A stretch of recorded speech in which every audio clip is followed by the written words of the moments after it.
अस्सलाम वालेकुम। आज हम स्टार्ट करने लगे हैं problem 1.35 check corollary 1 by using the same function and boundary line as in example 1.11 but integrating over the five faces of the cube in figure 1.35। ये हमें फिगर दी गई है और इसका ये बताया गया है कि इसकी बैक साइड जो है वो ओपन है। यहाँ देखें, यहाँ पे बात हुई है फेसेस की, तो फेसेस की बात हुई है, इसका मतलब है कि हमने जो इंटीग्रेट करना है वो किसी सरफेस एरिया डी ए पे इंटीग्रेट करना है। ठीक है, एक बात आपको समझ आ गई। और दूसरी बात ये है कि हमने एग्जांपल 1.11 में जो हमने वो लिए थे v की वैल्यू डेल, तो वहां से v और डेल क्रॉस v मैंने डायरेक्ट डेल क्रॉस v ही उठा लिया है। ठीक है, ताकि प्रॉब्लम की वीडियो लंबी ना हो जाए, वो आप वहां से देख सकते हैं। तो डेल क्रॉस वी है और करोलरी 1 हमारे पास क्या थी, उसका रिजल्ट हमने एग्जांपल 1.11 में क्या निकाला था, 4/3 हमारे पास ये रिजल्ट आया था। ठीक है, और जो करोलरी 1 थी वो डिपेंड करती थी बाउंड्री लाइंस पे, जबकि करोलरी 2 जो है वो बाउंड्री लाइंस पे डिपेंड नहीं करती थी। अब स्टोक्स थ्योरम का हमें पता है और इसमें हमने क्या है, जस्ट सरफेस इंटीग्रल को ही इंटीग्रेट करना है, बिकॉज प्रॉब्लम में क्लियरली बता दिया गया है कि ओवर 5 फेसेस हमने, और उसके फेसेस भी यहाँ पे बता दिए गए हैं कि ये फेसेस हैं। ठीक है, अब सबसे पहले हम क्या है, हमने एक एम सेट कर लिया है अपना कि हमने क्या करना है, इस चीज की वैल्यू फाइंड करनी है। डेल क्रॉस वी की वैल्यू हमारे पास फिक्स्ड है, क्योंकि प्रॉब्लम में बता दिया गया है कि जो हमने वैल्यूज लेनी है using the same function and boundary lines, same function और बाउंड्री लाइंस लेनी है जैसे 1.11 एग्जांपल में ली थी। तो सबसे पहले अब इसकी जो साइड है, ठीक है, वो हम क्या है साइड 1 को देख लेते हैं।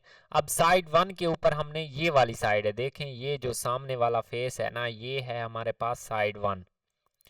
अब इसके ऊपर आपने कुछ वैल्यूज लेनी है, डी ए की सबसे पहले वैल्यू देखनी है आपने कि डी ए की ये वैल्यू आई कैसे है। अब देखें इस फेस के ऊपर, डी ए के ऊपर जो ये वाला फेस, मैंने इसको थोड़ा बहुत कलरिंग कर दी है। ठीक है, हालांकि मेरी वो ड्राइंग इतनी अच्छी नहीं आ रही। तो यहाँ पे एक्स और वाई चेंज हो रहे हैं, ये हमें कैसा पता चलेगा। अब देखें वो y एंड z चेंज हो रहे हैं, देखें ये वैल्यू है x की, इस तरफ x इस लाइन के ऊपर फिक्स है, चाहे यहाँ पे देखें, यहाँ पे इस फेस पे कहीं भी देखें।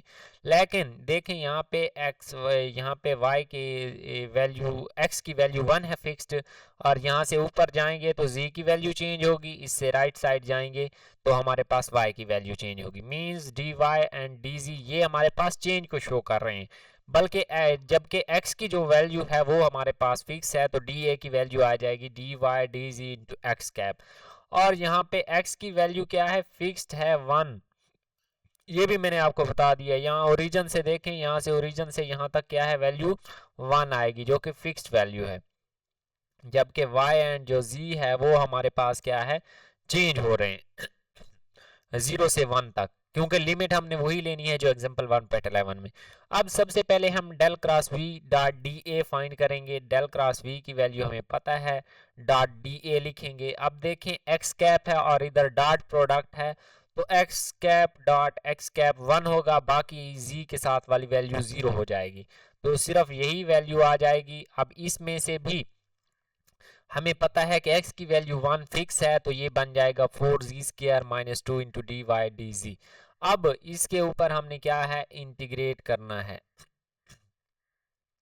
किस क्या करना है, इंटीग्रेट करना है, वैल्यूज पुट करेंगे, इंटीग्रेट करेंगे। अब z वाली इंटीग्रेशन अलहदा कर लेंगे, जबकि y वाली इंटीग्रेशन अलहदा अलहदा कर लेंगे, क्योंकि सरफेस इंटीग्रल है तो हम एक इंटीग्रल दो इंटीग्रल्स में चेंज होता है, इसको आपने ख़त्म कर देना है। ठीक है, ये ऐसे लिखा गया क्योंकि मैंने अलहदा अलहदा अंदर इंटीग्रल अप्लाई कर दिया है। अब एक z पे एक y पे, इसी तरह माइनस, क्योंकि प्लस एंड माइनस पे अगर आ जाए तो दोनों रकमों पे अलहदा अलहदा इंटीग्रल होता है, तो अब इस पे भी अलहदा y पे, z पे अलहदा।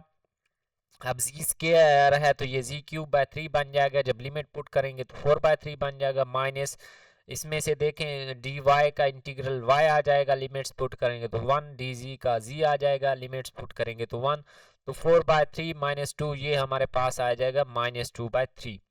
अब ये साइड 1 के लिए है। इसी तरह अब हमने साइड 2 को देखना है, उसके लिए DA की वैल्यू। अब यहाँ से देखें साइड 2 जो है नीचे वाली साइड है। अब देखें ऊपर वाली साइड पे Z पॉजिटिव है तो नीचे वाली साइड पे Z नेगेटिव होगा। दूसरी बात है कि यहाँ पे Z की वैल्यू इस फेस के ऊपर फिक्स्ड है, 0 है, ठीक है। जबकि इसके अगर हम यहाँ से आगे की तरफ आएंगे तो x की वैल्यू चेंज होगी, इस साइड पे देखेंगे तो y की वैल्यू चेंज होगी। तो यहाँ से हमारे पास dA की वैल्यू आ जाएगी minus dx dy into z cap. अब सिंपली हमने क्या करना है, z की वैल्यू 0 है, ये वैल्यू चेंज हो रही है, del cross v dot DA find करना है। अब देखें x cap dot z cap तो 0 हो जाएंगे, सिर्फ ये वाली वैल्यू आ जाएगी। लेकिन जैसे ही ये वैल्यू आ जाएगी, z की वैल्यू यहाँ पे 0 है तो ये सारी चीज़ 0 हो जाएगी, और ये 0 हो जाएगी तो इंटीग्रेशन का जवाब भी 0 हो जाएगा। नेक्स्ट हमने पार्ट 3 देखना है। अब 3 फेस को देखेंगे, ये थर्ड फेस को, तो यहाँ पे y की वैल्यू फिक्स हो जाती है। तो यहाँ पे y cap y equal to 1 fix है, x और z चेंज हो रहे हैं। Del cross v dot DA find करेंगे। जैसे ही ये वैल्यूज फाइंड करेंगे, अब देखें यहाँ पे है y कैप और ये x कैप है, z कैप है, तो ये थ्रू आउट 0 हो जाएगा, क्योंकि डॉट प्रोडक्ट का आंसर तभी हमारे पास 1 आता है जब सेम यानी i डॉट i हो या x डॉट x कैप हो। तो इस तरह यहाँ पे x y और z तीनों आपस में क्या है, राइट एंगल पे हैं, 90 डिग्रीज पे हैं, तो इनका जवाब ऑटोमेटिकली 0 बन जाएगा। इसी तरह जब 4 पार्ट की बात करें तो 4 में हमारे पास अगेन नेगेटिव y वाली साइड है, तो y कैप अगेन आ गया है, तो अगेन ये वाली टर्म भी 0 बन जाएगी। अब हमारे पास जस्ट 5 साइड रहती है। अब 5th साइड है ये अबव वाली साइड, ठीक है। पहले इसको मैं इरेज कर देता हूँ। तो ये 5th साइड है।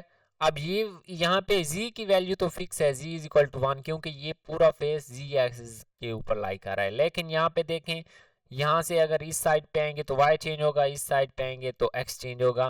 तो ये प्लस में DA की वैल्यू आ जाएगी,